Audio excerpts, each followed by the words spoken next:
If you're waiting to hear this over intercom or something, it's not for that. It's strictly for the recording. But we want to record this for posterity, and so we can go back and refer to that if we have any questions.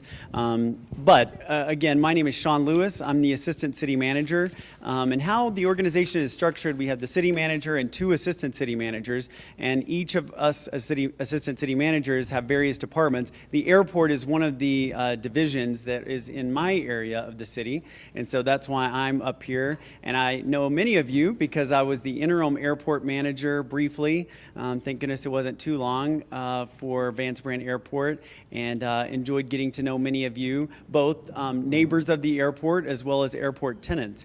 So tonight, what we wanted to do was really just provide all of you an opportunity to come and learn about from really the nation's foremost expert in airport legal issues, Kaplan and Kirsch, and our very own John Putnam, to hear from him about what the city, the federal government can and can't do with regard to airport noise. And so we want to really have this as an opportunity to share information with you. But as you know, we also provided all of you with an opportunity to submit questions in advance. Questions that are, again, related to airport noise that you could submit in advance. And John has taken those, combined similar questions, and he'll show the questions and then provide answers to those questions. And so I do want to point out we got a lot of questions that were not related to airport noise, questions about the airport master plan, questions about budget, things like that. None of those will be discussed here tonight. Tonight, our only purpose is to share information and to answer questions specifically related to airport noise. So as far as what we kind of want to do in terms of the format is we want to have John, who's going to speak, is about 30 minutes in the first part, probably 45? About 45 minutes or so, talking about the various legal issues surrounding airport noise. And then he's going to take each one of your questions and answer those questions. And so what we would ask you to do is to hold your questions, clarifying questions about anything that he says, maybe jot a note down if you have a question about something that he says, and hold that until he's finished. And at the end, what we'll do is just allow you to ask any questions that you may have. And so you can raise your hand. Again, because we're recording this, if you can wait until I hand you the microphone so that we can make sure and get the question on film, that'll really help us out. And again, we think is a very important part of the public record of this discussion. And the last thing that I would just say is that we really want this to be a respectful, to be a productive and informative meeting. And so we just ask that all of you in your questions to really be thinking about what information do I need and that we can get from, again, the nation's foremost expert on airport noise to really make this a productive discussion and something where we're respectful of each other and really using the opportunity to learn as much as we can. And with that, what did I forget, David? Yes, also, if you can, silence your cell phones, just so we don't have that distraction. If you have a cell phone, do that. So, anything else that I've missed? Okay, well, with that, I'm going to turn this over to John Putnam. Thank you, Sean. Can everybody hear me okay in the back? Actually, I've got I'm wired. Everyone hear me okay? So thank you for having me here this evening. You want the volume up a little bit? I'll make sure I speak plenty loud. If I start talking more softly, let me know, especially in the back of the room so you can all hear me.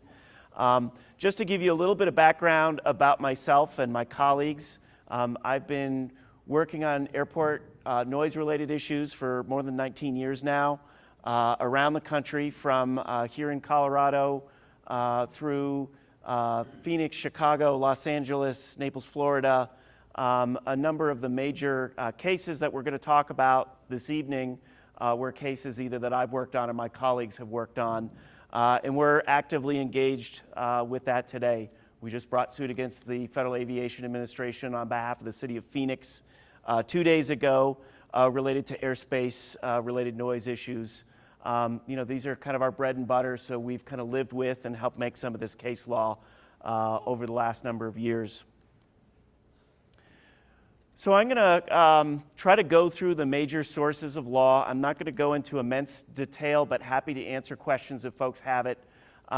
Lawyers love talking about the Constitution, but I'm actually going to spend a little less time talking about the Constitution and a little more time talking about FAA regulations, guidance, and the grant assurances that the airport has.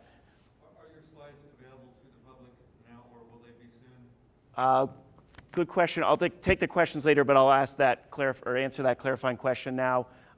We will make those slides available, and I'll have the city determine the best way to get those out. But they will be available to folks so that they can take a look at those. So the major areas of law that we'll be discussing this evening are first the United States Constitution, which has a few different provisions that are relevant to this question. The first is the Supremacy Clause of the U.S. Constitution, which basically says that federal law is the highest law of the land, and to the extent that Congress has entrusted the Federal Aviation Administration with certain responsibilities, those generally will trump the powers of local authorities like the City of Longmont. We'll talk a little bit about what that means in the airport context. The Commerce Clause is a part of the Constitution that mostly gives power to Congress, but the Supreme Court since the 19th century has also interpreted that to say states and local governments can't go so far to interfere with the trade between the states that it creates a limitation on what cities, counties, and states can do. That has been important to some of the airport cases over time. Perhaps the most important legal provision that we'll spend the most time talking about tonight is so-called grant assurances. And those are contractual agreements between the airport, in this case the City of Longmont, and the Federal Aviation Administration in exchange for federal grants. So as many of you know, FAA has given the city almost $5 million of federal grants over the last 25 years. And in exchange, the city's had to agree to certain things about the way the airport operates, and we'll talk a little bit about what that means. And then finally, we'll talk about two federal acts that specifically relate to aircraft access and airport noise-related issues. So let's start with the Constitution. The Supremacy Clause is important here, largely because Congress, going back to the 1930s, 40s, and 50s, entrusted the federal government with exclusive control over the airspace of the United States. It used to be the Civil Aeronautics Board, now is the Federal Aviation Administration, and the FAA is responsible for controlling airspace, controlling safety in the airspace, regulating pilots, regulating aircraft. Much of the activity that you see once the wheels leave the runway, FAA is responsible for. As a result, the courts have found, going back many years now, over 40 years, that local authority using the police power, so just as a regular city government or a state government, is preempted by the Supremacy Clause, and so that a neighboring community, Boulder County, which doesn't own the airport, does not have the ability to regulate flights in and out of Vance Brand Airport, regulate the aircraft, regulate the noise or other pieces associated with that. However, the Supreme Court in 1973, in a case between the city of Burbank and the airport in Burbank, found that even though the activities of a general purpose government could be preempted, there was a narrow exception that they included in a very short footnote in that decision saying the airport itself has some degree of power, referred to as the proprietor's exception, to regulate in that area. And the reason for that was the Supreme Court, a number of years earlier in the early 1960s, had found that the airport was the party that was liable for unconstitutional takings of property associated with aircraft noise. The Supreme Court had a hard decision to make whether it was the federal government who was responsible, an airline or aircraft operator, or whether it was the airport operator itself. And the Supreme Court made the determination, which remains law today, that it's the airport authority. So the Supreme Court, in that footnote, essentially acknowledged that that created some authority on the part of the local governments running airports to be able to regulate, to manage that piece of liability. We'll come back to that, though, because that has been a subject of a great deal of litigation and uncertainty that's narrowed somewhat over time. The other critical piece about the constitutional provisions is that those are governed and guided by cases that are brought in state and federal court. For the most part, FAA is not making the determinations on those constitutional privileges. What happened in the early days is that if an airport, let's say one of the New York airports, decided to regulate the Concorde flying in, which was an actual case, the operator of the concourse, British Airways, would bring suit in federal court and say you're violating the Constitution, that this is an area that's reserved for the federal government, and the court would make that determination. It's important to know that because, especially in the early days of some of this airport noise litigation, the federal courts have been a more friendly jurisdiction for local governments seeking to impose restrictions than ultimately the Federal Aviation Administration would be. You'll also see this crop up in some state courts. Obviously, the state court here in Boulder County addressed some of these noise-related issues in the lawsuit related to Vance brand. We'll talk a little bit more about that later. So the next piece is the Commerce Clause. This is a funny piece because we talk about it being in the Constitution, and yet it's actually implied by the courts as being in the Constitution. The Commerce Clause, as I mentioned before, is a grant of power to Congress to regulate commerce between the states. It isn't explicitly a limit on the power of states, but courts have interpreted that to apply.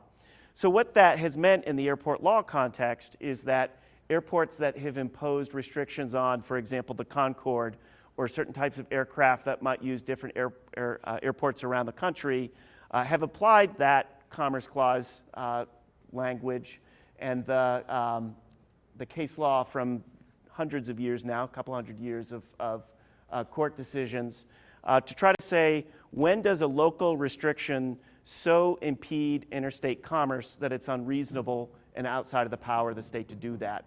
Or does it discriminate against interstate commerce by giving favoritism to a local entity? So for example, if an airport said, only a Colorado airline can fly into Denver International Airport and everybody else has to stick out, or can only come between 12 at night and 1 in the morning, courts are very likely to strike that down as discriminatory against interstate commerce. What it's boiled down over the year is that the courts have applied roughly 4 factors. They're up there on the screen, and essentially it becomes a reasonableness test. That the courts have said, if you're going to create a restriction on interstate commerce, you need to have a good reason for doing it, that the restriction needs to be reasonable and justified by the circumstances that you find yourself in, that what you're doing is carefully tailored to those local needs and you're not overreaching and regulating more than you need to solve the local need that you're trying to solve, that there's data to support the need, and that it's not unduly restrictive to interstate commerce. It's easy to say that. Obviously, every case is different, and the courts are all over the place in terms of how they've actually applied that in the last 40 years. As I mentioned before, these constitutional provisions tend to be addressed in state and federal courts. They tend to be more deferential and friendly to local governments than federal agencies like the FAA. So we'll now move to, I think, what's probably the most important battleground for determining how airport noise and access restrictions are governed today, and those are so-called grant assurances. As I mentioned before, the federal government has hundreds of millions and billions of dollars that they grant to airports around the country every year. In exchange for that money, the federal government wants to know that that money is going to be used well. And like most other things that the federal government does, there are strings attached to that money. And those are the key part of the grant assurances. The basic structure of those grant assurances have been in place for many decades now. The key ones that we'll talk about have been in place since the 1970s. Others have actually been in place since the 1930s.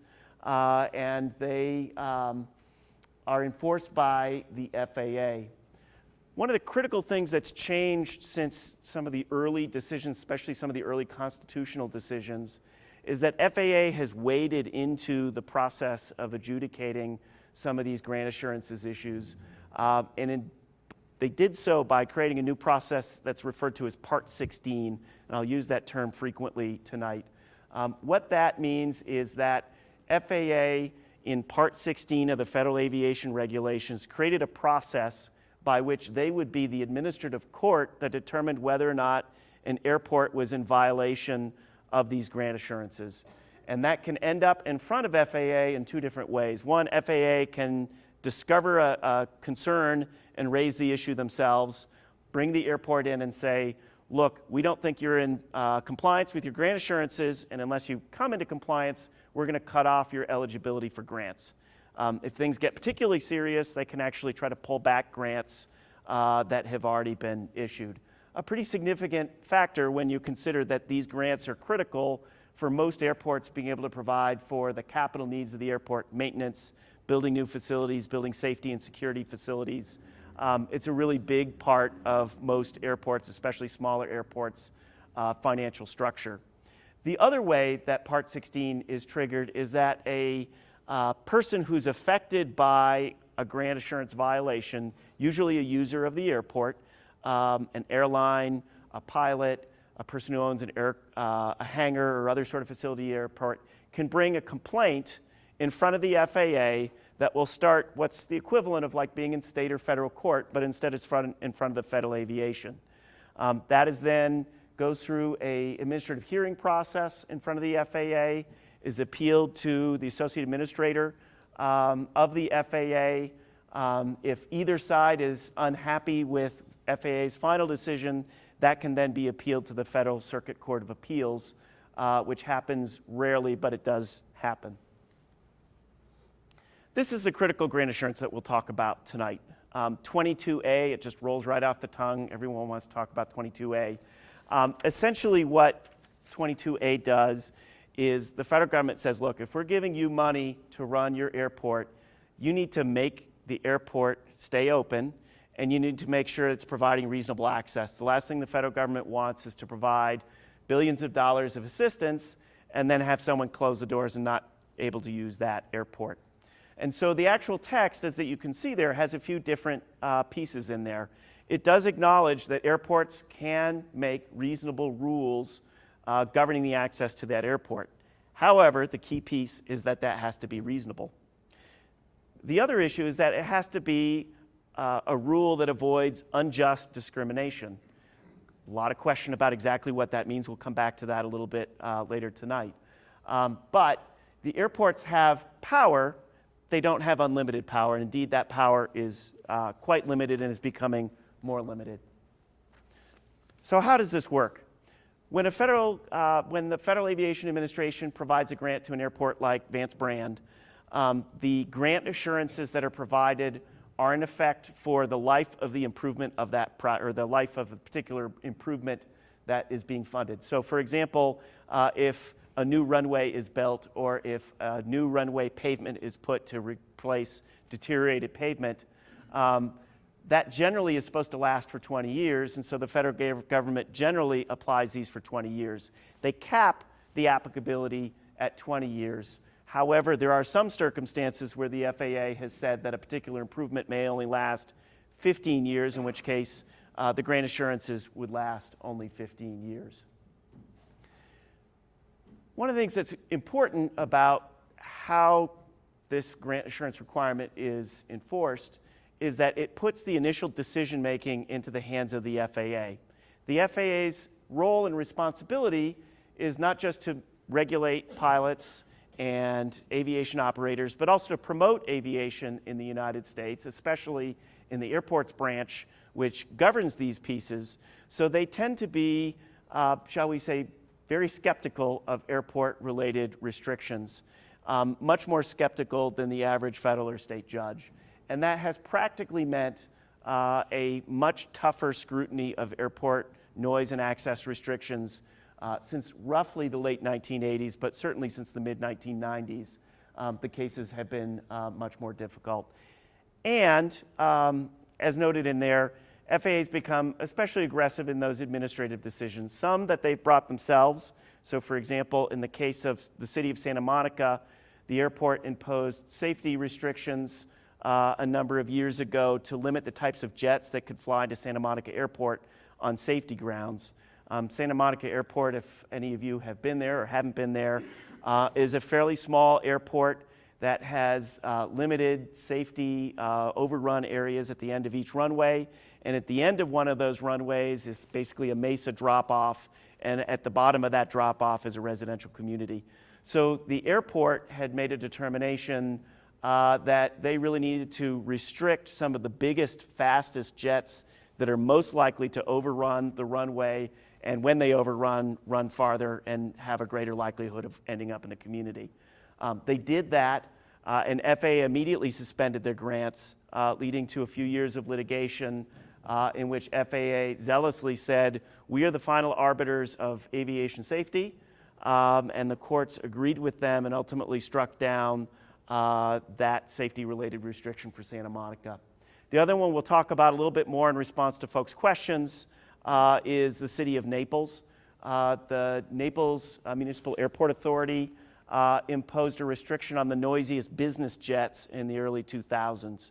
At the time, those would be Gulfstream IIs, for example, that were actually louder than a lot of the commercial aircraft in use in the fleet, and certainly louder than commercial aircraft are right now.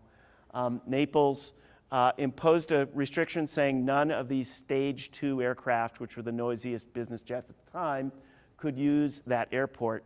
FAA, once again, investigated the circumstance, suspended Naples's grants, brought it through an administrative law procedure, found against the Naples Airport. Naples Airport then appealed that decision to the District of Columbia Circuit, a case that I was involved with, and the city actually prevailed in that case, and the airport was able to uphold its noise restriction. Talk a little bit in response to some of your questions why that's the case. East Hampton, New York is probably the current and most active airport access related dispute that's going on right now. In East Hampton is out towards the end of Long Island, exceptionally wealthy community, and a lot of people fly their helicopters from New York City to East Hampton for weekends so they can avoid being stuck on the Long Island Expressway, which if you are wealthy enough to afford a helicopter, the last thing you want to be doing is stuck in traffic for 4 or 5 hours. But it's a significant noise concern for the people in that community. And so the airport and the town of East Hampton imposed restrictions a few months ago that would limit some of the noisiest helicopters that use that area based on their sound level, and also created a curfew for some of those noisy helicopters. Just in the last few months, that's led to 6 separate pieces of litigation, some in state court, some in federal court, and some in front of the FAA. All of those are pending right now, and is a very complicated and very expensive situation for East Hampton. And then in the skydiving context in particular, which I know is of interest to folks in Longmont, the FAA has decided about 3 or 4 cases just within the last 4 or 5 years on skydiving issues that specifically address some of the questions that the community had raised about the ability to regulate skydiving activities. I cited one of those cases there, which you can Google and find yourself. And in that case, Santa Clara County, which owns a few different airports in the south part of the San Francisco Bay Area, decided that it would be unsafe to allow skydiving through a low-level VFR flight route onto their airfield. FAA disagreed. They were challenged also by the skydiving operator in that case, and FAA made the determination that the county's restriction was invalid and that they did have to provide a drop zone in that area, and that FAA was the ultimate arbiter of safety in that particular case. So I'm going to move now to two statutes that are critical to understand because they've kind of changed the landscape in the last 20, 30 years. The first is the Airport Noise and Capacity Act of 1990. The biggest piece of this legislation was that it set a sunset date for the noisiest and biggest of the commercial jets. So we call those Stage 2 aircraft. They were the noisiest aircraft that were in the fleet at the time the act was passed. And for those aircraft that were over 75,000 pounds, they had to be retired by the end of 2000, or hush-kitted to achieve lower noise levels. However, as a kind of trade for that restriction, Congress also imposed new restrictions on airports' impositions of noise and access rules. And so in particular, they created two sets of rules. The first set of rules are for Stage 2 aircraft, which are below 75,000 pounds but above 12,500 pounds. Won't go into all the technical reasons for those numbers, but those are the numbers. In that range, airports can only restrict Stage 2 aircraft if they go through a pretty extensive process of public involvement, involvement with the aircraft operators, and then make a number of very detailed findings. That's what Naples did to justify their Stage 2 ban. It was a long process. It was an expensive process for them, but they were ultimately successful. They are the only airport that has used that provision successfully in the 25 years since that law was passed, or 24 and a half years since that law was passed. The other main provision of ANCA relates to Stage 3 aircraft. And at the time, those were the quietest aircraft in the fleet. There are now even Stage 4 and discussions on an international level about Stage 5. But for those quieter aircraft, the Stage 3 aircraft, the requirement then under the Act was that they would actually be approved. Any restrictions related to those would have to be approved by FAA. And the procedure by which that happened is incredibly onerous and incredibly expensive. And as a result of that, only 2 airports since 1990 have even tried to impose those restrictions. The first is the Burbank Airport in Southern California, and then the owner of LAX has tried to use that. Both of them went through that process. Both of them were denied by the FAA. And so as a result, nobody has restricted a Stage 3 aircraft since then. The airport has a handful of Stage 2 and Stage 3 aircraft. For example, the Citation business jets that are there. I believe the Eclipse is stage rated as a aircraft.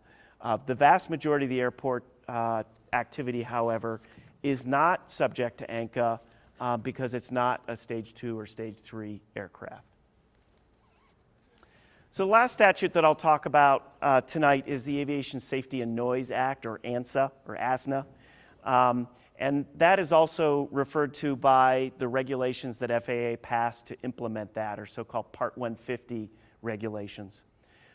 The critical thing about that act was that Congress expressed a preference and a direction to FAA in 1979 that the system needed clear rules, at least for the Federal Aviation Administration, for how to judge aircraft noise. Before then, it had been kind of all over the place. There weren't set standards or justification for how to measure noise.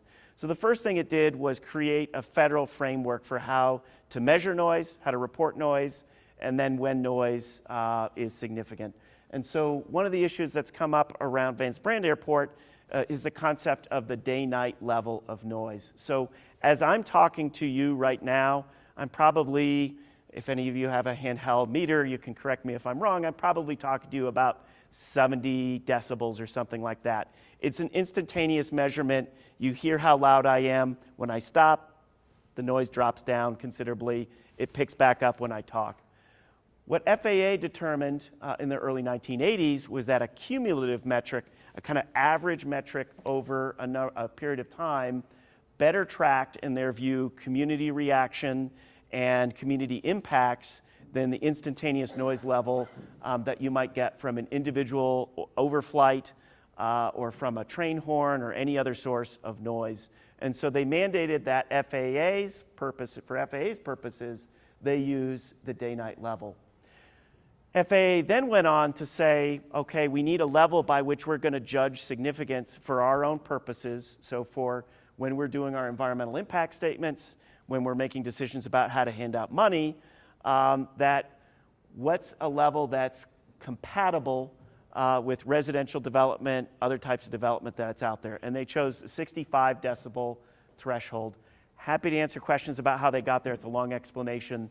but that has stayed firm for about 35 years now. That being said, FAA is beginning to study whether that needs to change, and there's some discussion that it's possible that could get lowered maybe to 60.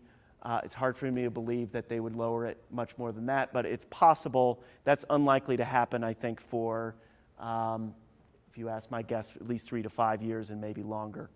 One of the other things that's critical, though, in this Part 150 regulations is a footnote to the table at which FAA set out those standards to say a community can set and justify a different standard for noise compatibility in their neighborhood. If a community is unusually quiet compared to this national standard, they can set a lower standard. So for example, in the Naples case, the justification for those business jet restrictions was for noise mostly between the 60 to 65 decibel threshold, and Naples justified that on the basis that it was an unusually quiet resort community and noise was especially important as opposed to the average community. And the court found that FAA had put improper weight on that on their determination that 65 was good enough for Naples. And so Naples prevailed at the end of the day in that case. The other thing that Part 150 does is create a kind of standardized process for creating noise exposure maps for airports and noise compatibility plans. Those are a voluntary set of requirements. Communities are not required to go through that. But there's some federal money available for the preparation of those. There's less practically than there was in the past, just because federal aviation dollars are stretching because they haven't kept up with inflation. But there are some dollars out there, and it was also important for especially some of the bigger airports that had very extensive noise insulation programs. So some airports have noise insulated homes, to the tune of tens of thousands of homes that might cost $25,000 to $100,000 per home to insulate them. Do the math, it's really big money, especially for some of those big airports. Those big programs tend to be tailing off right now because a lot of the airports have either done it or the noise contours have shrunk, so it's actually harder to find some of those homes that would meet the eligibility requirements. The other piece that FAA wanted to include in that was to provide a vehicle, standardized vehicle that they could use to evaluate noise restrictions, zoning changes related to noise, other sort of pieces, to have a kind of comprehensive plan of noise-related measures, and they set out a number of tests that they want to have. One of the things that's important, I mentioned that this is a voluntary program. FAA still uses the standards from this voluntary program to judge efforts that are undertaken on a local level, even if the local government doesn't actually use the Part 150 program. That's a detail that will become important as we talk about some of the particular questions from the community. I'll also note that the process of developing these plans, because of the sheer number of hoops that you have to jump through to meet the federal requirements, have become very expensive. So for a general aviation airport, those without commercial service, those plans are now costing into the upper hundreds of thousands to $1 million per plan. They're very expensive, and they're also tied to the 65 decibel threshold. So for a number of airports that are actually more concerned about noise between the 60 and 65 decibel threshold, for example, it doesn't help them that much because they'd spend a lot of money but not be able to look as closely at the area of greatest concern. So some of this I've hit, but just to kind of summarize a little bit the kind of bottom line, history matters a lot here. That as many of you know, if you look around the country, many airports have noise and access restrictions. The vast majority of those restrictions predate 1990 and the passage of ANCA and the increased use of these FAA administrative procedures to enforce. Since 1990, there have been relatively few of these restrictions that have been imposed and survived challenge. I've talked about Naples and East Hampton. Other airports have tried to create some proposals, such as the skydiving restrictions at places like Santa Clara Airport, Sacramento, and a couple of the Hawaii airports. All of those have been challenged. And as I mentioned, ANCA has been used once successfully for the stage 2 restriction and not successfully for the stage 3 restriction. So that varies considerably from courts largely supporting these restrictions prior to 1990, and is a significant sea change, and one of the reasons why history is important here. So the last piece that I'll cover before we get into some of the questions that all of you have asked is really trying to understand kind of what's happening today. If an airport is interested in imposing a noise or access restriction at their airport, what does that mean? And the practical reality right now is that the vast majority of times that's going to result in litigation. That litigation, at the very least, will probably be in front of the Federal Aviation Administration in that Part 16 process. Excuse me. But it also may lead to collateral cases in state or federal court. And so it's a expensive, time-consuming process, and everybody needs to go into it with their eyes wide open. And if we take a look at what's happening in East Hampton now, what Santa Monica went through about 5 years ago, Naples before that, what that means is there are some real hurdles. One is a practical hurdle that to justify restrictions in a way that will pass muster with the FAA involves painstaking study, the generation of a lot of data, which takes time and that takes money. Second, because of the standards that have shifted and because of the fairly vigilant approach taken by both users right at the airport and then some of their national trade associations, those tend to be litigated heavily, and that always involves risk for both the airport and the users who are involved in that situation. And then finally, there's a financial element to this. It costs a lot of money. So if you look at Naples, if you take a look at East Hampton right now, the budgets that they had to spend or will be spending are well into the 7 figures. And not every community can afford to go through that process to generate all that data, create the record you need, and then defend it in front of the FAA and maybe courts. So with that, we've bundled a number of the questions that you pulled together. I'm hoping I've captured all or nearly all of the flavors of questions from the community. And as you'll see, there's questions both from the perspective of people who are concerned about noise and questions from users at the airport who are concerned about how noise restrictions may affect their operation. And it's important for the city to consider both of those considerations as they're taking a look at potential restrictions. So one set of questions related to whether or not it's possible to ban skydiving or move the drop zone from the airport. So for example, they could take off from Vance Brand Airport, but have the drop zone in another location nearby or far away in Boulder County. The answer on this has been fairly definitive from FAA, and the answer is no. That the Federal Aviation Administration has considered a number of these circumstances in the last year in their administrative litigation. One example is in an earlier slide, but I'll remind folks is that Santa Clara case. The best way to find it is Garlic City, and it's an FAA docket 16-11-06. And that was a circumstance where the airport did try to keep the creation of a drop zone from happening on their airport, largely because of concerns about congestion from other aviation traffic and what would happen if you had skydivers coming down through that traffic onto a drop zone at the airport. And based on FAA's guidance, they said, we're the arbiters, final arbiters of the safety on that, and FAA actually wavered. At one point they said perfectly safe, then they said it wasn't safe, then they came back to being safe, and at the end of the day, that last word was the last word in this particular case, and that airport is actually working right now to accommodate the skydiving operator and work to have that service start at that particular airport.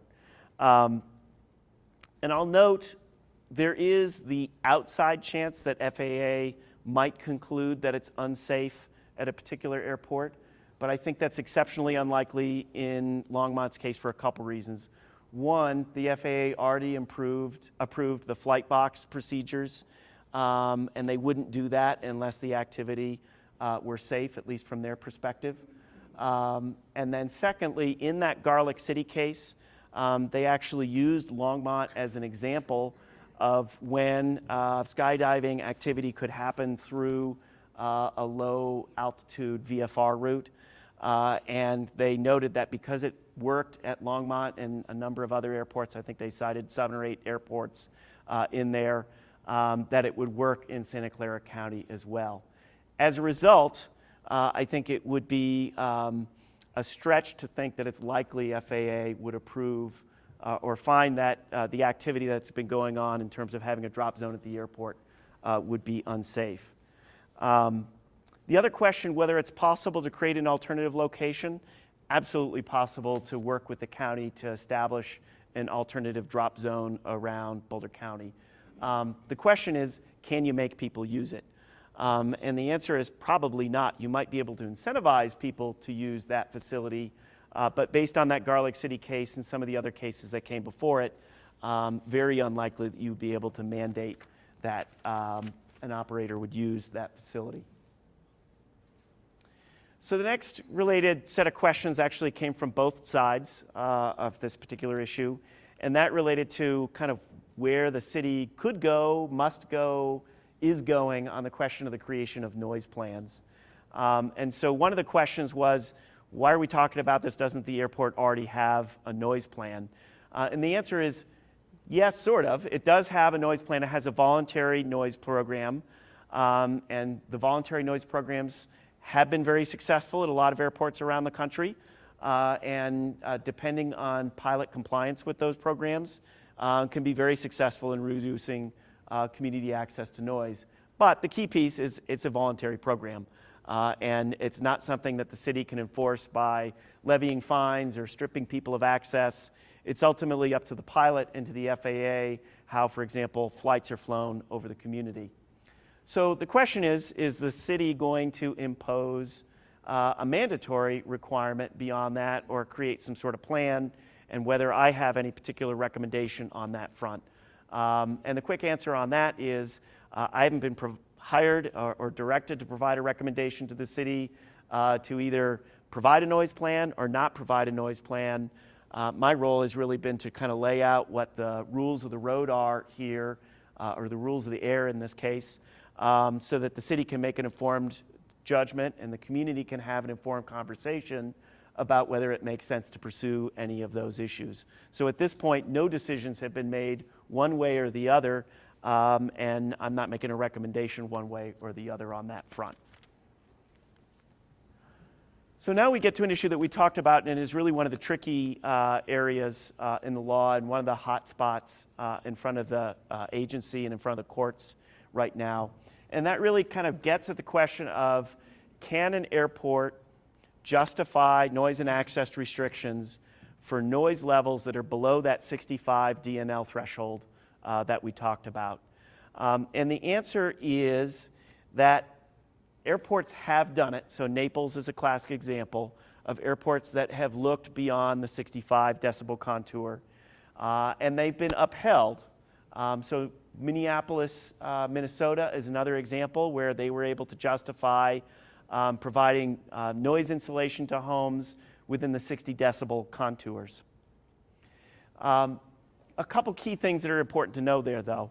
One is those cases that have been successful have generally still relied on the DNL contour and the metric. Second, that they tend to be in the kind of 60 to 65 range and not much lower than that. There haven't been examples of successful cases much lower than that. And FAA has really staked out a pretty strong position on that front, and I'll read you a quote from their most current guidance on this subject, just to give you a flavor for where FAA is looking at these issues. And for those of you who are interested to head home and look it up yourselves, it's FAA Order 5190.6B. That is the what they call their compliance handbook, airport compliance handbook, which folks like David will look at all the time to see what FAA believes are his obligations under the grant assurances and the federal aviation statutes. And what FAA says is this: a restriction designed to address a noise problem must be based on significant cumulative noise impacts, generally represented by an exposure level of DNL 65 dB or higher in an area not compatible with that level of noise exposure. A community is not precluded from adopting a cumulative noise exposure limit different than DNL 65 dB, but cannot apply a different standard to aircraft noise than it does to all other noise sources in the community. This is not common, and most noise mitigation measures can be expected to address cumulative noise exposure of DNL 65 dB and higher.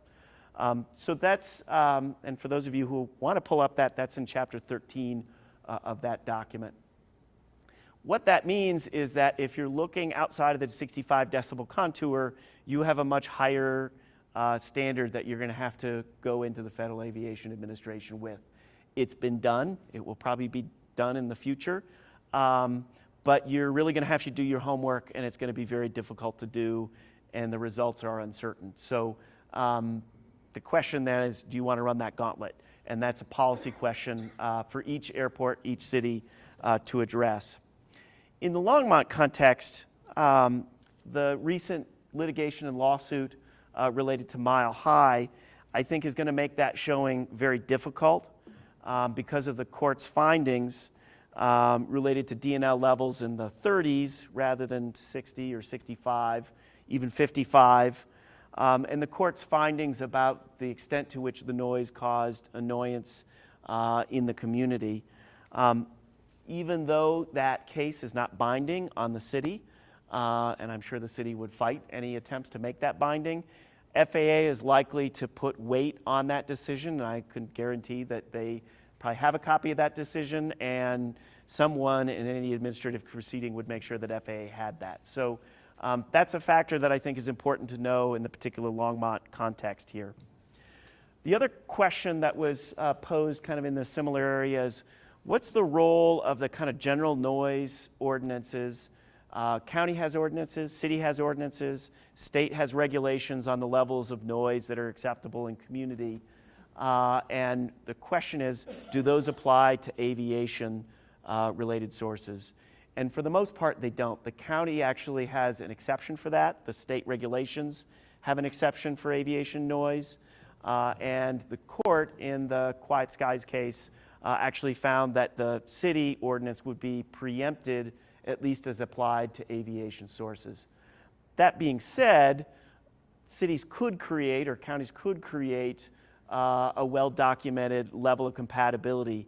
However, it will have to meet those FAA standards, which are very tough to meet and will have to be scientifically based. That, again, involves a considerable amount of effort.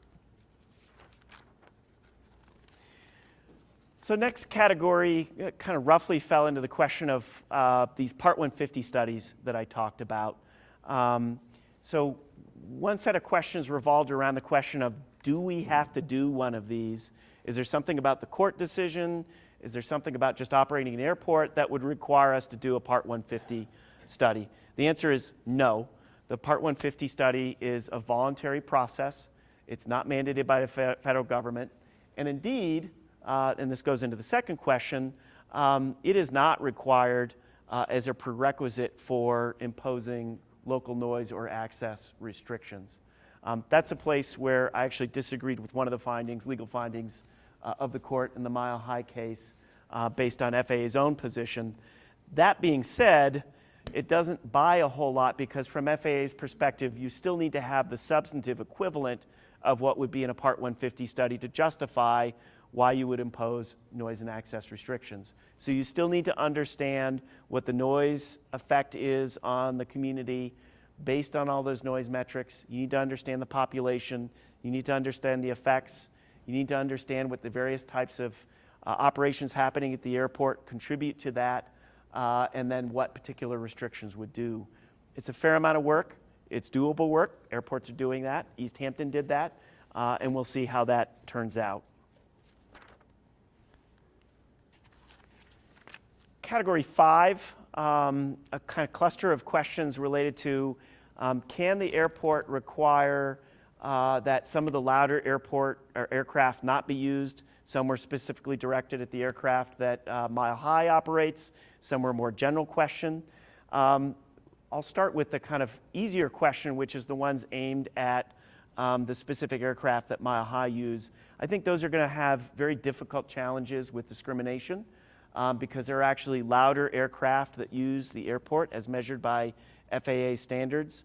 And it would be, I think, very difficult to justify to FAA satisfaction that did not constitute unjust discrimination. On the question of whether it's possible to have regulations aimed at the noisiest aircraft, yes, in theory it's possible. As a practical matter, though, it requires you to justify why the noise levels at the airport are causing such a large noise incompatibility that it will justify the imposition of the noise and access restrictions. FAA is very vigilant about that, especially for aircraft that would otherwise meet its standards. And so it would require a fair amount of work to do that. So Naples is a good example for how that works. Naples actually went through extensive monitoring where they had microphones out in the field, modeling from acoustic experts in New England to show the amount of noise created by the very loudest business jets and how that compared to the rest of the fleet and what that would do if there were a restriction, calculated the costs and benefits of doing that, both in terms of the benefits to the community from having lower noise and then the cost to the users, ultimately justified that, but it was a very complicated and extensive process. That would have to be replicated in the context of Vance Brand Airport.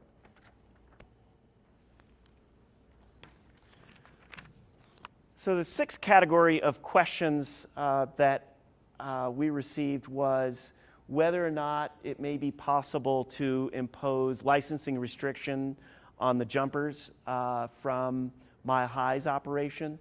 And as a little bit of background here, the United States Parachute Association has different levels of licensing requirements. They're not federal licensing requirements. They're not government requirements. They're kind of a voluntary safety industry approach to kind of improve safety for that operation and create a kind of consistent community and industry standards.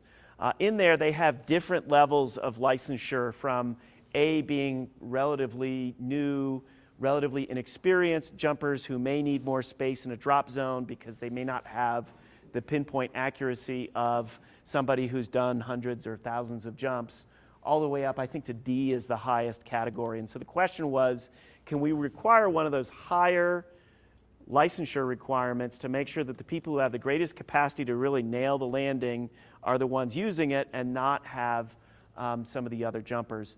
And I believe the answer to that would be probably not, because for a number of different reasons. The first is, I think there are some questions here about adopting a private licensing requirement for being a requirement for the city. That's an issue that's come up in some of those Part 16 cases. Another issue in there will be discrimination. FAA is going to be very concerned that what that means is practically you can't use Vance Brand to learn how to do this activity. You would have to figure it out, get your certification elsewhere, and then jump at Vance Brand. And FAA, in a number of its Part 16 determinations, said you can't limit a class or type of aeronautical activity, and they have particularly focused on training as one of those where that has to be. And if folks are interested in taking a look at that themselves, one of the cases, not specifically related to skydiving, but certainly related to training operations, is AOPA, the Aircraft Owners and Pilots Association, versus Pompano Beach, Florida, and that's FAA docket 16-04-01.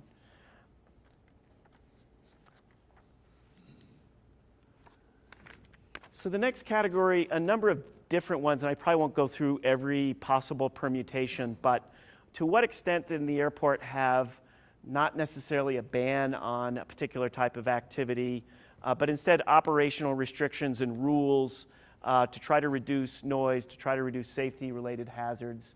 And for example, can the city disallow mid-runway takeoffs? Do they have to go all the way to the end of the runway before starting their takeoff roll so that when they leave the airport, they'll be higher up and creating less noise, maybe also address some safety-related issues? Can the city impose hours of operations so that they won't operate for as long on weekends or weekdays or whatever the particular concern may be? Can the city limit what are called touch and go operations, which are essentially when the pilot will land briefly and immediately when they touch the runway, take back off, which is critical as a part of learning for pilots, and then also keeping certification because they need to show a certain number of takeoffs and landings to maintain their ratings. And so the question on this, or the answer to the question on this, is that Assurance 22 does allow some reasonable restrictions. And the question is, for any particular restriction, is there a problem that is large enough to be solved by the particular restriction and not create a big enough imposition on aviation? And that's where FAA has become especially tough in their scrutiny of these requirements in later years. So I'll point out touch and go restrictions as a particular example. Actually, both the mid-runway takeoffs and touch and goes were addressed in that Pompano Beach case that I mentioned a few years ago. So Pompano Beach was an airport that had intersecting runways, and it was a policy of some pilots to use that point of intersection as where they would start their takeoff run, very similar to the questions that have raised about midfield takeoffs here at Longmont. They also imposed some restrictions on touch and goes at that airport. What FAA found in that particular case was that Pompano Beach had not justified those particular restrictions by finding that there was a large noise incompatibility problem that would be measured by a D&L metric, or that there was a particular safety problem, and that this particular set of measures were targeted to meet those requirements. So it is possible you could create that requirement. It is tough in practical application to do that. And I'll use touch and goes as an example.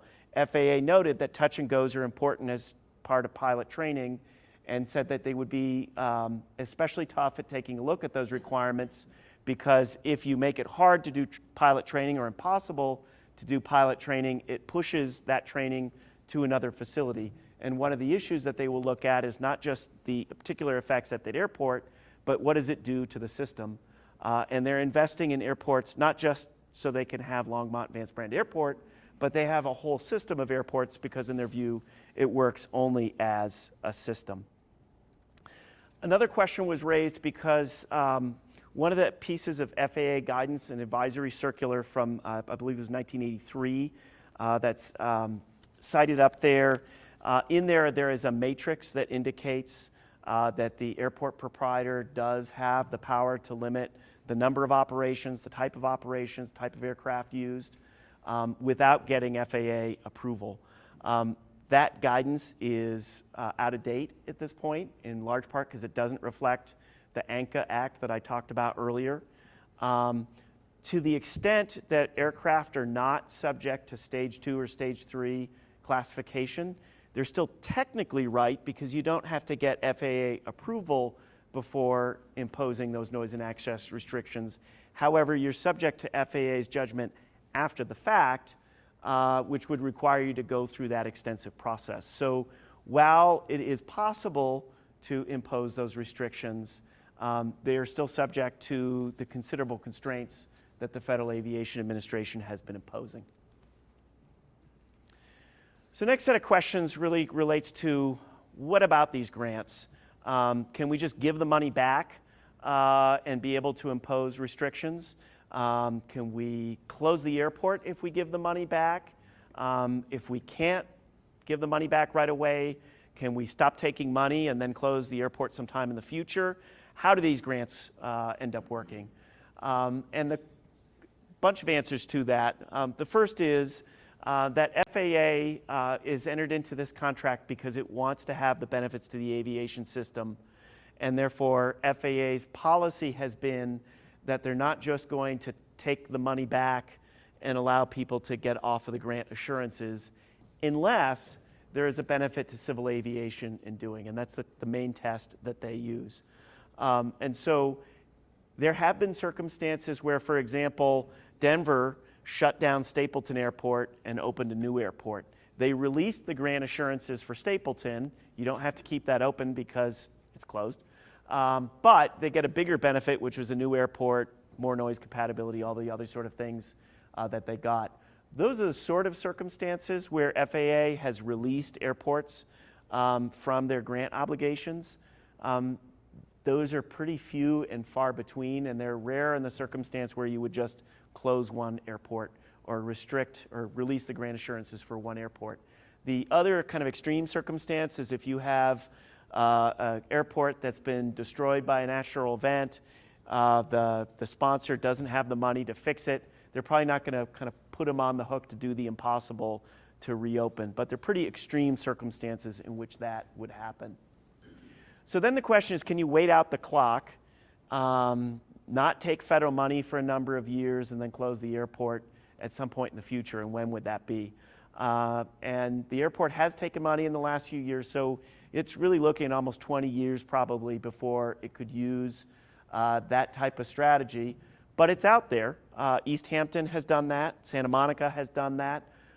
But it's an expensive choice because that's money that's important to maintaining the facility, providing safety facilities and other sort of things. And so that's a tough decision that would have to be made by the community, would have to be made in a conscious sort of way. I think that hits most of those pieces. Also had some questions related to the flight box, and I'll back up for a minute just so I don't jump too much into jargon. So one of the things that Mile High Skydiving negotiated with the federal government and the FAA Air Traffic Control was an agreement regarding their operation that would keep them from otherwise having to follow a requirement of notifying air traffic control every time they flew in a particular way that would be burdensome both to Mile High and also to air traffic control. So they created what they called a flight box and a certain set of procedures that were intended to address those airspace efficiency, safety related issues. So the question came up, can the city go to FAA and advocate for changes to that flight box that might affect noise, might affect safety, might do other sort of things for the community, might be beneficial to other aviation uses, for example? The answer to that is absolutely. The city does have the ability to advocate in front of Federal Aviation Administration, just as private citizens or corporations have the ability to advocate in front of the federal government. The critical question there is how to build the technical case to FAA so that they would be interested and willing to make some of those changes, maybe in cooperation with Mile High, maybe over the objections of Mile High. All those things would need to be worked out. One of the things that's critical here about Longmont's physical proximity is that it's kind of wedged between the controlled airspace for Denver International Airport and the foothills, and so there's a lot of traffic kind of funneling through this area, some flight routes to the north and south, and so it creates some significant technical restrictions for FAA that they're going to be pretty focused on. That being said, this is an avenue that the city has almost no restrictions in terms of its ability to deal with those situations. Also had some questions about some of these other airport circumstances. So we can talk about each of those. I've mentioned, I think, at least the first two. So just as a reminder, East Hampton earlier this year imposed restrictions on the noisiest helicopters using that airport. That, as I mentioned, is subject to 6 pieces of litigation right now. So the ink is not dry on exactly how that will turn out. But there are a couple things that are unique about the East Hampton circumstance that I think make it a pretty bad model for Longmont. The first and probably most important of those is that FAA had a settlement agreement in which it agreed with a citizens group that the grant assurances, at least 22A, the important one we talked about today, would run out at the end of last year, hence the restrictions at the beginning of this year. And that is a very strange set of circumstances that led to that agreement. So back many years ago, there was a circumstance in which an airport layout plan at that airport was fraudulently submitted to the airport. So the board that was in charge approved one airport layout plan. FAA approved it, but then lost it, came back to the town, said, we'd like a new copy of that, please. Could you repass it? The board passed a new version of that, and an employee then passed a different version to the FAA, which led to all kinds of issues, including an FBI investigation, litigation between Citizens Group and FAA. Ultimately led to a settlement agreement because it was, I think, an ugly enough situation, or at least perceived risk for everybody, that they wanted to put that away. And FAA, as part of that agreement, agreed that the grant assurances would end at the end of last year. That is a set of facts that has not been replicated. I think it's very unlikely to be replicated. And FAA has been pretty aggressive about holding people to their grant assurances. So it's possible that something like that could happen elsewhere. I think it's exceptionally unlikely that it would. And because that takes Grant Assurance 22 off the table, or at least if that settlement agreement will be in place, takes Grant Assurance 22 off the table, it's a different set of circumstances than here. So what about Naples? Naples is a good model in some ways because it's, at that point, largely general aviation airport. There are some critical distinctions, though. The first is that it was relying on those very clear guidelines within ANCA about what you can and can't do on that front. And they were really taking a look at that noise between the 60 decibel contour and the 65 decibel contour. That's, I think, an easier lift than going outside of the 60 decibel contour, and really, I think, needs to be taken into account. So the last case that was brought up by folks in the community was a case out of New York called Sea Air New York versus City of New York. That was decided by the Court of Appeals with jurisdiction over New York. And in that case, the City of New York operated a seaport. They imposed restrictions on air tours by seaplanes that used that. And in that case, the particular seaplane operator challenged those, said, you're violating our Commerce Clause rights. You can't impose these restrictions on interstate commerce. And the court said, well, you're taking off in New York, you're landing in New York, and you're only flying over New York, so where's the interstate commerce? And ultimately upheld the restriction in that case. That being said, there is no discussion in there about the grant assurances, no discussion about ANCA or some of the other rules that are now applicable to airport noise and access restrictions, largely because it's a seaplane base, and those are usually not grant obligated, and it wasn't an issue that came up in that. So while it may provide some guidance on the constitutional issues, the tougher issues are actually the FAA issues. So I'm not sure there's a whole lot that we can glean from that particular case in the context of Vance brand. So last category, and then it's your turn to ask some more questions. The question is, what role do complaints make? And I know, because I read the paper too, that that's been an issue of some degree of discussion and uncertainty here in Longmont. You know, a number of questions from both sides. Shouldn't it matter that people are so concerned that they take the time to make a call to the city, or maybe make multiple calls to the city because they're aggravated enough to do that? Others are saying, you know, having concern that that's slandering operators or wasting time or other sort of efforts, a wide range of views on this subject. And it's important to know, just from a legal standpoint, what makes a difference, and I won't weigh into any of those policy-related questions. From a legal standpoint, FAA has found that, for the most part, complaint data, and I'm going to use their words again, complaint data, i.e. from homeowner complaints filed with the airport, are generally not statistically valid indicators or measurements of a noise problem. Therefore, complaint data is usually not an acceptable justification for a restriction. While complaints may be a valid indication of individual annoyance, they do not accurately measure community annoyance. Reactions of individuals to a particular level of noise vary widely, while community annoyance correlates well with particular noise exposure levels. And FAA has relied on that language, for example, in that Pompano Beach case that I mentioned. And again, so folks can check it for themselves. That's actually out of that FAA order 5190.6b. So that has been the position FAA fairly consistently takes in these Part 16 determinations. That being said, FAA is not internally consistent, and they actually used complaint data to justify flight restrictions on helicopters, again back in Long Island a few years ago, and that was subject to litigation in the federal courts where the Helicopter Trade Association, HAI, brought suit against FAA and said, look, you said complaints are no good. Why are you relying on it here in a case where noise levels were below 45 decibels DNL? And the court actually held in FAA's favor and said that FAA could use them, but didn't go to the level of saying that they had to use them.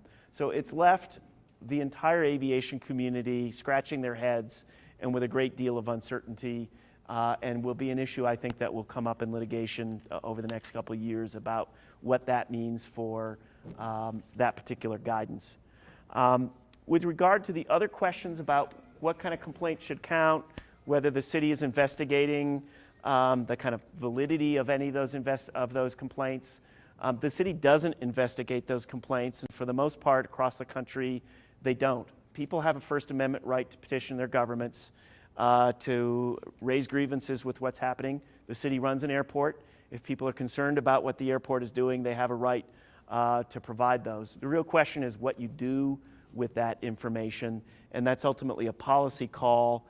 To the extent it comes into legal proceedings later, it's also a legal call. It's primarily a policy call. But the city really isn't in the business, and I can't think of one that actually goes into trying to suss out whether somebody's legitimately concerned or whether they've just got some other beef with an operator at the airport. So with that, that's the end of the questions that I have, but we do have time, and Sean's got a microscope, or a microphone. You may have a microscope too, and happy to answer additional questions. I think there. So we'll try to keep these in order. I'm just going to go here and then here. Hi, my question is about. I mean, it's not amplifying. You could just speak loudly. Hi, my question is about the airport influence zone. What sort of legal implication does it have if a majority of the complainants live in that area and they've had to sign acknowledgments, or there's acknowledgments in the covenants of their neighborhoods that they live in an area influenced by an airport?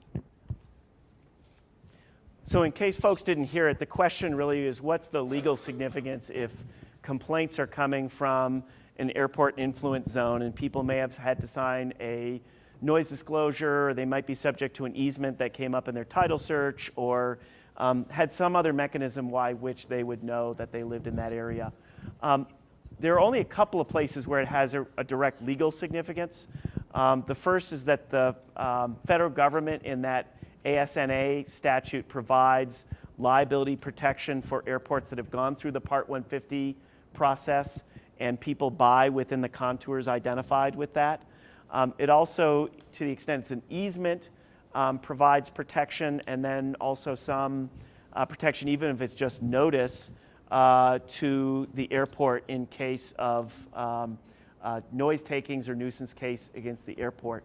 That being said, those are only occasionally litigated around the country. There's not a lot of case law related to the application. I've used them in other airport contexts that have been sued for airport noise, and they are important but not foolproof. So.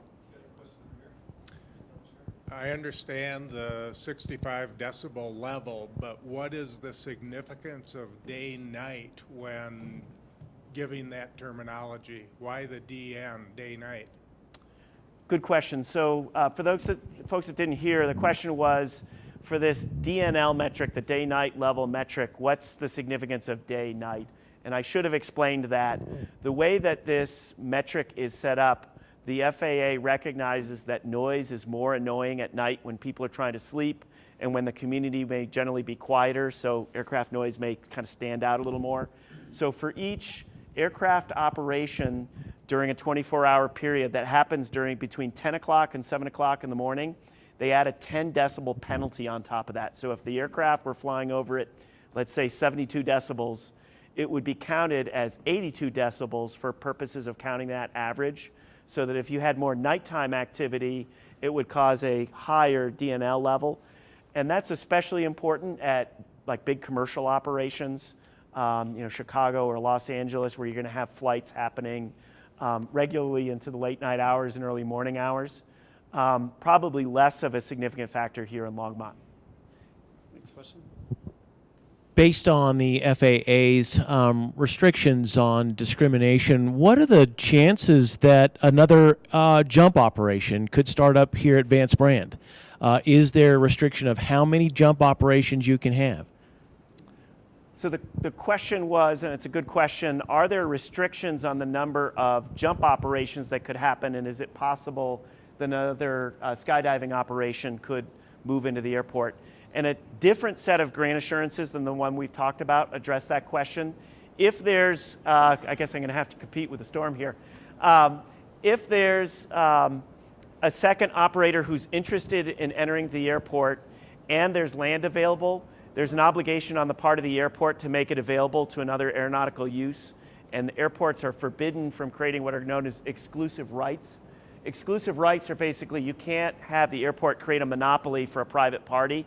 And so if someone wants to compete, they generally have the right to compete if there's space to do that.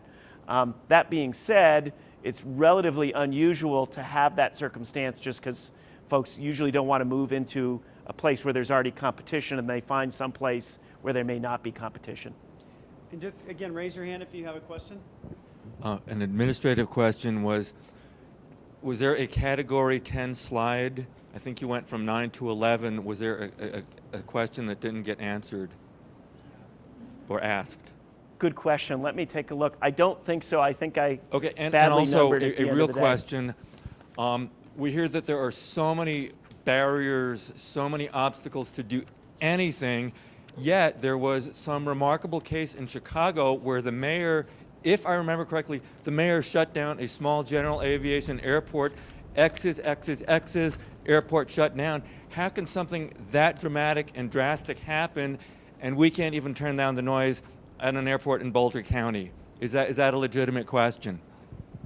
All questions are legitimate. So the question was, with all of these restrictions that I've been talking about tonight, how is it that there was a circumstance where the mayor of the city of Chicago closed down? It was actually the Lakeside Meigs Field that the mayor closed down. Mayor Daley closed down. And the answer to that question is actually twofold. One is that airport depended on a lease of land from the Parks Department, if I recall correctly, that had expired, and so there were particular circumstances that made that different. And then secondly, that was not a grant-obligated airport, so it wasn't subject to a lot of the grant assurances and other sort of issues that we talked about. Plus, it was a very small airport that only took smaller propeller-driven planes and therefore not subject to these Stage 2 or Stage 3 restrictions. That being said, there was a fair amount of chutzpah on the part of the city in doing that and some uncertainty about whether FAA might or users might use some of these constitutional or other provisions to challenge that. Ultimately, they didn't. And so that decision kind of stayed in place at that point. I think in part, the FAA was focused on the fact that the city was also operating very large airports at Midway and O'Hare and working to expand that capacity, and therefore I think was less concerned that the smaller airport closed. Question here. Yeah, you've mentioned, I think, that Vance Brand has received $5 million in 25 years in grants. Is that correct? The numbers, I think, like 4.6 or 4.7. Okay, well, but round number. Rounding up, yes. $200,000 a year, approximately, on average. Is that about right? Give or take. Okay. Yeah, David will have a better idea on the precise numbers, but yes. That strikes me as a very small amount of money for a city of Longmont to be very worried about to receive. I mean, I know they've received it, but it doesn't seem to be an important amount of money for a city the size of Longmont. So my question really is, if that's all they're getting in grants and they have no idea what the airport brings in economic benefit to Longmont, why are they worried about keeping the airport? Why is it an issue for them? So the question, if folks didn't hear it, is that if you average out the amount of money that the airport has been receiving in federal grants, it's roughly, we'll say it's a couple $100,000 a year. Why, that doesn't seem like a big number, and why does the city go through the trouble of kind of keeping those grant assurances, if I can put words in your mouth, for a relatively small amount of money? It goes a bit wider than that. They have no idea what the economic benefit of the airport is to Longmont. So it's not only the 200,000, it's this unknown economic benefit, which nobody knows what it is. Why are they worried about keeping it if they don't know what the benefit is? Right. So the second part of the question then is the city also doesn't know the economic benefit of the airport, and in that uncertainty, why worry about keeping the airport? Is that fair? So that's ultimately a policy call for the City of Longmont. If the city determined that it wasn't worth keeping the airport, it could stop taking grants, wean itself off, and not doing that. I think most communities that have looked at that have found that the economic benefits tend to be actually fairly significant associated with aircraft and airports. But again, that's a policy call and not a legal call, and one that I think the city ultimately needs to make. Okay, question over here. A follow-up on additional uses of the airport and the future potential uses. Could a company like DHL or Amazon decide to create a hub here for their shipping and have day and night traffic in and out of the airport? Can we restrict things like that? So the question was, could somebody like Amazon or DHL or some other operator move into Longmont and use it as a base for their operation? Is there anything that the airport can do about that? So if they wanted to just use the facilities that are there right now, the answer is probably they would be allowed to do that because the airport has to accommodate aeronautical uses. That being said, those types of larger operators are not going to find the facilities at Vance Brand to be adequate because the runway isn't long enough, strong enough, or wide enough for the types of aircraft that they would generally use. And it's completely within the control of the city whether it wants to expand and enhance the infrastructure at the airport. And so it's up to the city. Do you want to lengthen the runway? Do you want to widen the runway? Do you want to add other sorts of facilities that might be out there? Those are generally going to be required before you would have a very significant increase in use or certainly types of uses at the airport. 65 decibels seems to be the trigger point. Is there any factor in the duration of the noise level? Let's say at 55 decibels for 45 seconds as opposed to 65 decibels for 5 seconds. So the question was, 65 decibels seems to be this trigger for FAA purposes. What about duration of the length of that noise? And that's actually accounted for in the way that FAA calculates this DNL average noise metric. And it's very tricky. We'll need some mathematicians to help us out on this, or maybe engineers. But it's a logarithmic average because sound is measured in a logarithmic scale. Decibels go in logarithms rather than just arithmetic progression. And so the louder noises count for more. The longer noises that are louder count for more in that daily average metric. So it's included in that sense of duration. That being said, increasingly FAA has been pushed when approving projects like airspace projects, like new airfield projects, to look at other ways of measuring noise. And one of the things that they often look at would be, for example, time above 65 decibels, time above 70 decibels, 75 decibels, the number of events over a certain level, to provide a kind of, in my view, richer perspective on what the noise environment is really like. Because the way things work, if you had a day-long noise event at 65 decibels, that gives you the same number as a whole bunch of shorter flights at a higher level. I think it's hard for folks in the community to kind of get their arms around that because you don't think in terms of average noise. You think about particular noise events. Am I shouting at you, or am I too soft? As opposed to, what was my average noise level throughout this talk?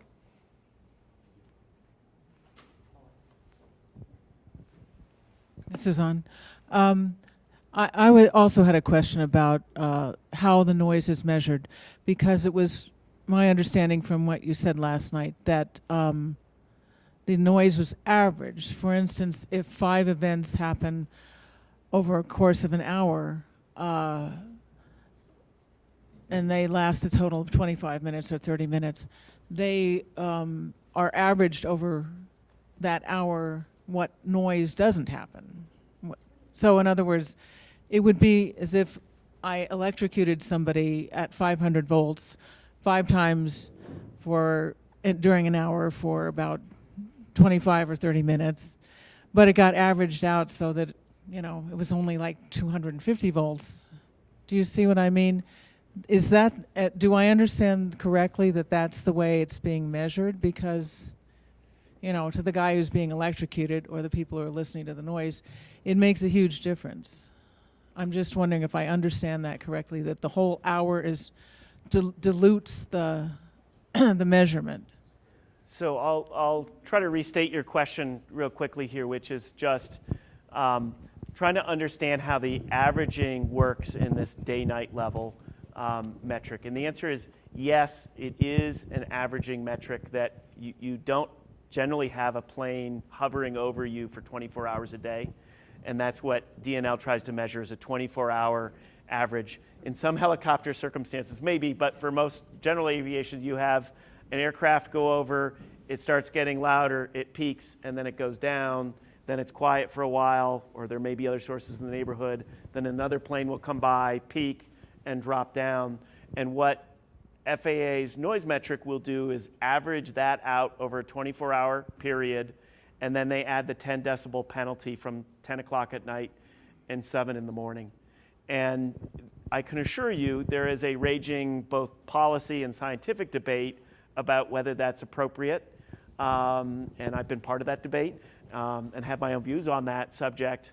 That being said, that has been FAA's position, and it's been upheld by the federal courts for 2-3 decades now. So it is tough to require the use of an additional metric, but folks are trying. Hi. Hi there. What an interesting position tonight. Next to Kimberly. How are you? I have a question for you, and maybe I could get a show of hands. How many people are here from the airport? Supporting the airport? And my question is very specific. With Ms. Gibbs' court loss, with everything you've said here tonight, how do we, people at the airport, take this information and make our airport better? When I hear people talk about closing the airport, I just laugh. We are part of the community every bit as much as this. There are 395 hangars at the Longmont Airport. It is a significant part of Longmont, Colorado. And the city council and the people, what do you say to them? We have every bit as much right to do what we're doing as this very small number of people have to complain about what they complain about. I thought it was pretty much said and done, and what you've said tonight pretty much says that. What should we do? So, She had her hand up earlier. so the question really, I think, is from the perspective of people who use the airport and may have aircraft there or use the airport. What can they do, kind of looking forward, in the sense that they have a right to operate and they have legitimate rights and interests there at the airport. And I'm not going to touch the policy question because that's a question for the city. I will say, though, that there are things that airport users can do. The voluntary agreements make a big difference in compliance with those agreements. And then letting people know about your compliance with those agreements, makes a big difference. If people are being good neighbors and good citizens, share that information. If there are those among you who may or may not be, share that as well. Those sorts of kind of, I'll call it moral suasion and peer pressure, does make a difference at a lot of airports and probably makes a difference at your airport. John, thanks for the presentation. I just want to make sure that I'm understanding you correctly, and my question is really kind of similar to Ron's.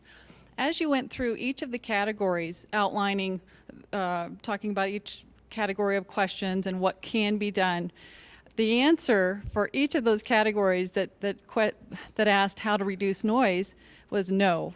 Nope, can't do that. Nope, can't do that. Nope, can't do that. And we know that in the grant assurances, they do allow for reasonable regulations. We've talked about that a lot. But I think the way the FAA gets around that is that nothing is reasonable. Nothing is considered reasonable. So part one is, do you agree with that? Does the FAA consider any regulations to be reasonable? And are you saying that, considering that there is a large number of people who believe there is a noise problem here, is your only guidance to the city, if they want to do something about the noise, is the only solution to forego grant assurances and close the airport? Or do you have another proposed solution? So I want to make sure I understand. So I think the question, to summarize it and tell me if I capture it correctly, is obviously said that there's a very limited role that the city can play in controlling noise, and in some places probably the answer is just strictly no, you can't do certain things. And so given all of that, but also recognize that FAA says that some reasonable rules are available, is there still anything out there that the airport or the city can do other than close down the airport? And so the answer, and I don't have a precise plan, I haven't been asked to create a plan or say what's out there, but there are some things that are out there. Advocacy with the FAA, I think, is critical. Advocacy with Congress is a possibility. FAA is being reauthorized this year, like as we speak, and they are looking at a lot of those, same questions that are out there, and the city could be involved in that process, like a lot of other cities and communities around the country are. And indeed, the aviation user groups are heavily involved in that process. So those are things that the airport can do. The airport can work with some of these voluntary agreements to try to work to find ways of improving compliance with some of those voluntary agreements, maybe look for different or better ways to do that. There are practical things that are out there, even though where FAA has moved over time is that if it's controlling the aircraft themselves and the way those aircraft are operated, FAA has moved to the place where very few of those things could be justified, except when things are really loud. And so if airports had a bigger noise contour that went out into the neighborhoods and had 70 decibel levels on average, there are a wider suite of options that are available to the airport. Where they are with these lower levels from FAA's perspective is the airport looks at things like zoning and land use compatibility, maybe some of these voluntary and other sort of pieces, communications, but it's really looking at a kind of distinction inside the fence, outside the fence in terms of how it's going to do. I'll also mention, based on the question that came before, how you grow the airport or not grow the airport is another thing that's within the city's power, and that's a community conversation. Okay. Has the city declared that they do not know the economic impact of the airport to the city and to the system? The question was, has the city declared that it doesn't know the economic impact of the airport to the city in the system? I actually don't know the answer to that question specifically for Longmont. I know Colorado's done a study for airports across Colorado. There have been other studies. I don't know if either of you know whether that's... To my knowledge, there has not been an economic impact study regarding the airport. I also forgot to mention at the beginning of this that we are going to wrap up at 7:15. We started a little late, so we're going to go till 7:15. So we'll take questions until 7:15. So who was next? Oh, that's all right. Thank you. I just wanted to add to our earlier discussion, and I think you said one of the easiest remedies of this whole problem is move the flight box. Could you address that one more time for us? So couldn't we get the city to work with the FAA to move the flight box? I've been living underneath that flight box for 10 years now, and I'm a little tired of it. So the question was, isn't one of the easier solutions to move the flight box or to work with FAA to move the flight box that FAA has worked out with Mile High? And so the answer from a procedural question is absolutely can work with FAA to try to make adjustments that may or may not provide noise relief. I don't know technically what's capable and what the effects would be on noise, but at least conceptually that's something that's out there. The challenge, I think, will be that FAA is going to be concerned about safety and efficiency first, and then they come to noise. And so the real issue is, can the city come up with a proposed solution that will address FAA's safety and efficiency concerns, because there's a real compression of airspace right over Longmont right now, so that you could safely and efficiently accommodate all those aviation activities and somehow get a noise win in there. And that's a technical question that's beyond me, but it's at least conceptual that the city could do that, and that's within their power. Could you bring back up category 12? Because the bottom two questions, I don't remember you answering. And my question has to do with the tail end of that last question about city resources and money. Is it correct that the legal team, at least today, this is all coming out of the airport fund? So the question was for addressing complaints and logging complaints and that sort of thing, whether that's coming out of the airport fund? No. What you're doing today. What you're doing today. Yes, it's coming from the airport. And in the future, will it continue to come out of the airport fund? All the legal work, aviation legal work? Yes. Now how does that tie into this bottom question here, which I don't remember you answering? So the question is about the use of money to address the complaints and what they're doing. So the answer that there's two parts to that question. One's a policy question of how the city should spend money. I won't touch that because that's not my job. From a legal perspective, FAA approves airports using airport-related revenue to run noise programs, including vastly more expensive and complicated complaint logging, noise monitoring, reporting, other sort of systems. That is a aeronautical use of revenue and has been upheld repeatedly by FAA. Can somebody here from staff or elected officials answer that last question? We're here to address the legal issues that he's doing a presentation on. The policy questions we can address later with the city manager's office or myself or whatever direction we want to go with that. I want to stick to topic with regards to noise issues. That's what this presentation was about. There was a question earlier regarding what it takes to close an airport. Can you reiterate or follow up on that? Sure. So just to reiterate what it would take to close an airport. There's two ways to close an airport if you have grant obligations that are outstanding and are going to be outstanding for some time.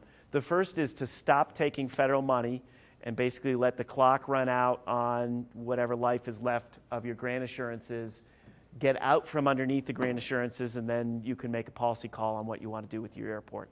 The other possibility is to ask FAA to release you from those grant obligations.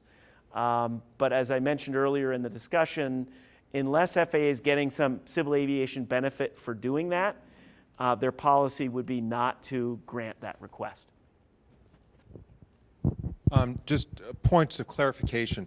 So is the DNL level for Longmont Airport, has it been measured? Because you mentioned 30. Is that, has it been measured on that scale, on the DNL scale? And then secondly, I think I heard you say that the King Air and the Otter are not stage rated. Correct. But stages, so I'm just curious whether those two aircraft, if the stage standards were applied to them, do either of them bust stage 2 or stage 3? Do you know? So a couple of different questions in there. The first have DNL measurements or calculations been made for Vance Brand Airport? And then secondly, for the King Air and the Otter, whether they would comply with stage rating. I'll actually answer the second one first. I actually don't know the answer to that question because the stage rating is a combination of both noise level and weight. and I haven't done any of those comparisons. So it may be, I don't know. With regard to your first question, whether DNL has been measured or calculated for the airport, that was something that was done by one of the experts in the litigation that came up, and it was reported in the course determination. They were pinpoint locations. What normally would happen at a lot of airports is you create a contour, so you see, where the line is, where 65 would be inside that line, below 65 outside of that line. My understanding is that there were some calculations done for the master plan, and I have not seen those. So I haven't seen a current set of contours for the airport. Do you know if there's anything more recent? No, I wasn't here for the master plan, but there is a noise contour level at the 65 DNL around the airport, but it doesn't extend much past the airport property. And that's pretty common now that as aircraft generally have become quieter and there's been less general aviation activity because pilots have gotten older, some of the planes have gotten out, fuel's more expensive, operations have gone down at most airports, that contour is often shrunk inside of property lines or only a little bit outside of property lines. But I haven't seen that precise contour for Longmont. So I'm just trying to figure out whether Longmont, as it's currently operating, whether it's close to the 65 threshold or not. And from the sound of it, it's a function of distance from the airport. If you're inside the fence, maybe it would be, or I don't want to pin you down if you just don't know, but are we even close to that or not? That's the question. So the question, absolutely happy to do that. So the question is Longmont close to the 65 decibel contour? And the key here is not, there will be parts of the airport, if you're right on the runway, that DNL will be well over 65 decibels. And so there is a DNL contour of 65 somewhere. The question is what's inside of it. And that's what FAA would look at. And particularly, are there noise-sensitive uses in their cold language in there? Are there homes? Are there schools? Are there churches? Are there parks? Wildlife refuge? Other sort of kind of significant noise-sensitive uses. And my understanding is that there aren't those noise-sensitive uses based on what came out of the master plan, but that's secondhand, and I haven't seen that. Given the size of the airport and the type of operations, I would be surprised if it extended much past the property just from experience. And the key drivers for what that looks like is distance, as you mentioned, the fleet of aircraft. If you have more louder aircraft, you're going to have a bigger contour. More operations will be a bigger contour, and then a kind of a more night-heavy mix of aircraft. If you had people who really love flying in and out at night and had that 10 decibel penalty, you would have bigger contours to go along with that. Okay, we have time for 3 more questions here, here, and here. Do airports around the country of this size operate without the federal grants? Is it possible? So the question is it possible? On its own, without the federal grants? Can airports operate on their own for airports of this size without federal grants? And the answer is yes, there are airports that do it. And really it's a critical function of the economics of each particular airport because every community is different in terms of the types of aircraft that are there, the cost of running the airport. It's possible. I don't have a well-crafted question, but you mentioned that the FAA, that discussions were taking place to look at some other measurement methodology besides the DNL 65 because it is clearly not applicable to this airport in this situation. Averaging sound like that over the course of day and night. And we're not a commercial airport, there's not 24-hour traffic. So you said there were discussions taking place about other methodologies. Could you expand on that quickly in the time you have left? Sure. So the question was, I had mentioned that there's discussion about whether this DNL 65 should be the proper trigger point for a lot of the decisions that FAA makes. And so a few things. One, there's an extensive research effort that FAA, airports, airlines, universities, equipment manufacturers have been going through to analyze that. So FAA just started an extensive surveying effort where they're collecting data around 20 unnamed airports around the country over the next year to get a better understanding of how much people are annoyed by levels of noise. Not sure what that's going to come at. The scientific research has suggested so far that people are much more annoyed than FAA assumed when they set the 65 decibel contour. But we'll see what comes out of that particular study. In terms of actually changing whether you move from an averaging metric to single events or time above or duration or other sort of pieces, there's been discussion about that, but nobody's really come up with the better solution yet. And the best that seems to happen right now is that airports, or in some cases FAA, but usually they have to be pushed pretty hard to get there, release a whole bunch of different information to give a much better idea of what it means. So you're not hanging everything just on one number. You have an idea, okay, how many flights during a day for overflights would that mean? How loud are they at their loudest peak? How much time over a certain level? So for example, 65 decibels is the kind of level outside that you and I could have a conversation without being interfered. If it's above that, we either have to start shouting at each other or get in each other's faces. Maybe that's a good piece of information, and it's been used, I've used it.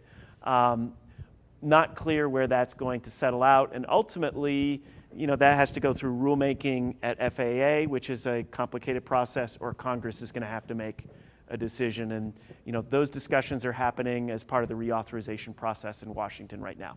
We're a little over time. Let's just take one more question.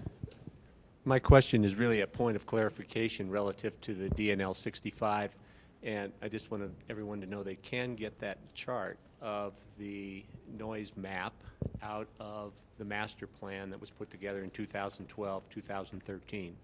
And it does show a very small area of 65 dB in the center of the airport. And 60 pretty much just outlines the runway, and beyond that, off the airport property, we're probably in the 55s and below. So it is available. The comment was that in the master plan, there was a map that showed the DNL contours, and as I understand it correctly, that the 65 was inside the kind of runway area, and then there's a 60 decibel contour outside of that, but that folks can check that out themselves. So with that, thank you, everybody. Thanks for hanging in there with us, and looks like we outlasted the storm. And I just wanted to say thank you guys.